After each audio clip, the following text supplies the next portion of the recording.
So guys अब देखते हैं ग्लोबलाइजेशन ऑफ स्पोर्ट्स। तो ग्लोबलाइजेशन जो स्टार्ट हो गया था 20 एंड 21st सेंचुरी के बीच में ग्लोबलाइजेशन स्टार्ट हो गया। इंडिया में भी ग्लोबलाइजेशन स्टार्ट हो गया था 1991 जब इंडिया ने एलपीजी पॉलिसी अडॉप्ट की थी, और उसके पहले से ही पूरी दुनिया में ग्लोबलाइजेशन स्टार्ट हो गया। तो ग्लोबलाइजेशन स्टार्ट होने से कंपटीशन भी बढ़े, कंपटीशन बढ़ा तो कंपटीशन जब बढ़ा तो अलग अलग स्पोर्ट्स लेवल के कंपटीशन होने लगे, अलग अलग स्पोर्ट्स लेवल के कंपटीशन होने लगे। तो वो स्पोर्ट्स कंपटीशन जो है वो जैसे जैसे मास मीडिया बढ़ रहा था, रेडियो पे पहले लोग सुन रहे थे, फिर टेलीविजन आने के बाद टेलीविजन पे लोग देखने लगे।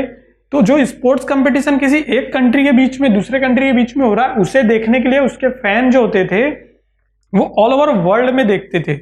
कोई भी कंपटीशन हो रहा है जहां पर उस कंट्री की टीम भी शायद वहां पे इन्वॉल्व नहीं होगी, लेकिन वहां पे जो फैन है, जो स्पोर्ट्स देखने में इंटरेस्ट लेते हैं, जिन्हें स्पोर्ट देखना बहुत पसंद है, एक्टिव जो होते थे इंटरटेनमेंट वाले, जो पैसिव होते थे, जिन्हें देखने में बहुत मजा आ रहा है, वो लोग क्या करते थे, उस टूर्नामेंट को पूरा पूरा देखते थे। आज ओलंपिक जो होता है, अलग अलग जो एशियन गेम्स होते हैं, इन गेम्स को पूरी दुनिया में देखा जाता है। तो ग्लोबलाइजेशन का इफेक्ट क्या हो गया कि स्पोर्ट्स की वैल्यूएशन बढ़ी, फैन जो है वो देखते थे उसे इंटरटेनमेंट पर्पस के लिए।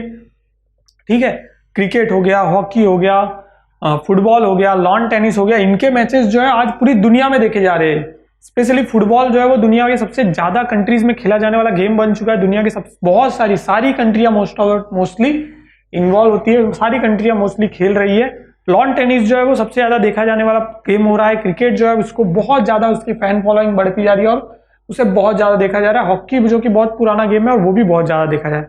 तो इनके फैन जो है वो मतलब किसी भी वर्ल्ड के किसी भी कोने में इसके फैन अवेलेबल है, और वो लोग टेलीविजन पे इनको देखते हैं। तो टेलीविजन पे बहुत सारे स्पोर्ट्स चैनल बन गए, स्पेसिफिकली उनका एजेंडा जो है स्पोर्ट्स दिखाना हो गया। और उन चैनल के सिर्फ स्पोर्ट्स दिखाने से और स्पोर्ट्स की बात करने से क्या हो गया, स्पोर्ट्स का ज्यादा फैलाव हो गया, लोग ज्यादा दूर दूर तक देखने लगे, हर कोई अपने अपने पसंद का स्पोर्ट्स देखने लगा। एक साथ एक जगह पे, अगर एक साथ एक ही टाइम पे क्या हो सकता है कि यूरोप में कोई एक गेम चल रहा है, यहाँ पर इंडिया में कोई और एक गेम चल रहा है, और बाहर किसी और कंट्री में और एक गेम चल रहा है। तो इन सारे गेम्स को अलग अलग दिखाने के लिए क्या हो गया, स्पोर्ट्स चैनल भी बहुत सारे बन गए, अलग अलग चैनल आ गए बहुत सारे।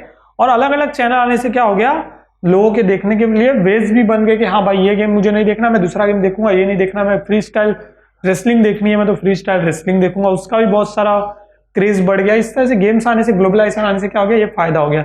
अब फैन जो है वो इंटरटेनमेंट पर्पस के लिए देखने लगे।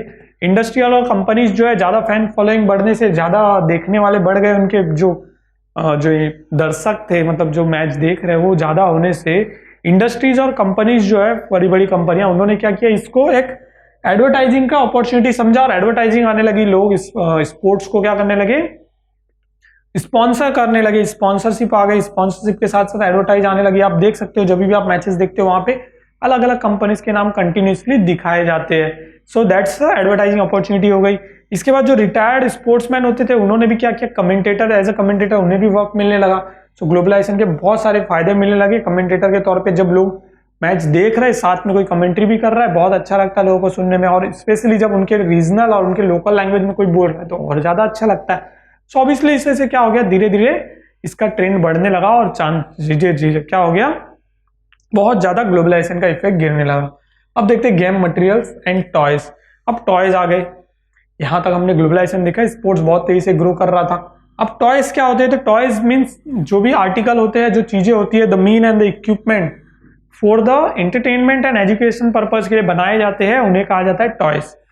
जो भी इंटरटेनमेंट और एजुकेशनल पर्पज के लिए बनाए जाने वाले मीन्स है, जो इक्विपमेंट्स है, उन्हें कहा जाता है टॉयज। यानी खेलने के लिए जो चीज हमारे हाथ में रहेगी, दैट इज टॉयज। बहुत पुराने टाइम पे हमें क्ले टॉयज मिलते हैं, मिट्टी के खिलौने मिल जाते हैं। बहुत पुराने टाइम में जब एंशिएंट पीरियड में हम चले जाते हैं जहाँ पे मिट्टी से सारी चीजें बनती है, तो मिट्टी के खिलौने हमें मिल जाते हैं उस टाइम पे। इसके बाद जैसे जैसे धीरे धीरे खिलौने में चेंजेस हुआ, फैशन किया गया, उन्हें फैशनेबल किया जाने लगा। और मिट्टी के खिलौनों को भी फैशनेबल करने के लिए क्या किया जाने लगा, या तो बाय हैंड करने लगे या मोल्ड करने लगे। अगर उनको किसी आर्टिकल से बनाने लगे, लोहे से बना रहे या फिर स्टील से बना रहे तो बात अलग है, मिट्टी से बना रहे थे तो उनको बाय हैंड ही उनको क्या करने लगे, वो लोग फैशनेबल करने लगे। इससे बहुत ज्यादा ही हमें पता चलता है कि बहुत पहले से ही game material and toys India में यूज हो रहे हैं। अब सबसे ज्यादा जो डॉल्स के बारे में बात की जाती है, क्योंकि डॉल्स के बारे में बहुत पहले से इंडिया में मिलता रहा। सो डॉल्स की हिस्ट्री इंडिया के लिटरेचर में बहुत पहले से मिलती है। जो भी पुराने कथा काव्य लिख गए हैं उनके अंदर क्या है, डॉल्स की हिस्ट्री मिलती है। भगवान की मूर्तियां बहुत पहले से बनाई जाती थी, तो मूर्तियों के साथ साथ ही क्या हो गया, डॉल्स बनने भी स्टार्ट हो गए। जैसे आर्ट में हमने देखा था क्ले आर्ट के ऊपर। तो वैसे क्ले आर्ट जैसे जैसे बड़ा, जैसे जैसे क्ले आर्ट आया, पेंटिंग उसके ऊपर बढ़ने लगी, वैसे वैसे खिलौने भी अच्छे बनने लगे, खिलौने के ऊपर भी पेंटिंग बनने लगी, और उसी से बढ़ते बढ़ते धीरे धीरे नया एरा चल पड़ा और बाद में टॉयज आ गए। इसके बाद हम लोग देखते हैं टॉयज एंड हिस्ट्री, जो नेक्स्ट टॉपिक है हमारा टॉयज एंड हिस्ट्री। टॉयज हमको पता चल गया क्या है, लेकिन उस टॉयज के साथ हिस्ट्री कैसे जुड़ जाती है वो हम लोग देखते हैं इन डिटेल में। सो टॉयज के साथ हिस्ट्री जुड़ती है बहुत पहले से। टॉयज जो है उनको एक रिलीजियस लेवल पे पहले सबसे पहले लिया गया, जैसे मैंने आपको बताया भगवान की मूर्तियां बनने लगी, ये सारी चीजें बनने लगी। टाइम चेंज के हिसाब से जो एग्जाम्पल हम लोग लेते हैं तो हिस्ट्री में हमें बड़े बड़े एग्जाम्पल मिल जाते हैं। उसमें सबसे अच्छा एग्जाम्पल हम लोग ले तो जो आज भी होता है दिवाली सेलिब्रेशन, उसको हमारे रिलीजियस के साथ, हिस्ट्री के साथ, हमारे कल्चर ट्रेडिशन के साथ जोड़ा गया। तो हम लोग दिवाली सेलिब्रेशन का लेते हैं। दिवाली सेलिब्रेशन में जो महाराष्ट्र में क्या होता है मालूम है, लोग किले बनाते हैं मिट्टी के, आपने देखा होगा। तो दैट इज ऑल्सो ट्रेडिशन, वो हिस्ट्री के साथ जुड़ा है। टॉयज का खेल जहां पर हम लोग छत्रपति शिवाजी महाराज की मूर्ति रखते हैं, उनके सोल्जर्स की, उनके टीम की जो सैनिक सिपाही होते थे उनकी मूर्तियां रखते थे नहीं, अभी भी रखते हैं दिवाली सेलिब्रेशन में, राइट। पूरा किला बनाते हैं, फोर्ट बनाते हैं, फोर्ट के अंदर महाराजा की मूर्ति, महाराज की मूर्ति, फिर सारे उनके सिपाहियों की मूर्ति रखते हैं। साथ में हम लोग पूरा विलेज वहां पे क्रिएट कर लेते हैं, वहां पे पानी का छोटा सा तालाब भी बना लेते हैं, वहां पे पीपल्स होते हैं, वहां पे एनिमल्स होते हैं, और बहुत बार हमने देखा है वहां पे हम लोग एक जेल बना लेते हैं जहां पे अफजल खान की मूर्ति भी रखते हैं, right.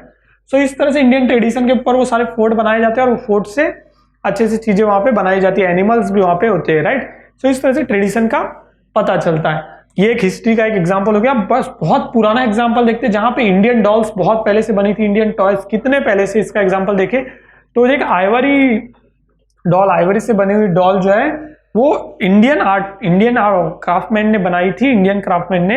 N ivory doll made by Indian craftsman were found in the execution of the Pompeii. Pompeii is the place, ancient Italy की जगह है, एंसेंट इटली की जगह है पोम्पाई, जहां पर इंडियन क्राफ्टमैन की बनाई हुई डॉल खुदाई के टाइम पे मिली, ठीक है। और उस डॉल के मिलने से, खुदाई से क्या हो गया, उस डॉल के मिलने से हमें पता चला कि इंडियन और रोमन ट्रेड रिलेशन कितने स्ट्रांग थे, वो टाइम पे भी कितना इजीली इंडिया क्या करता था, ट्रेड कर लेता था। और वो डॉल जो है वो 1st सेंचुरी बिफोर क्रिस्ट इरा की, यानी इंडिया में बहुत पहले से ही ये चले आ रहा है, राइट। अब हम लोग इन डिटेल में देखते हैं literature and movies on sports.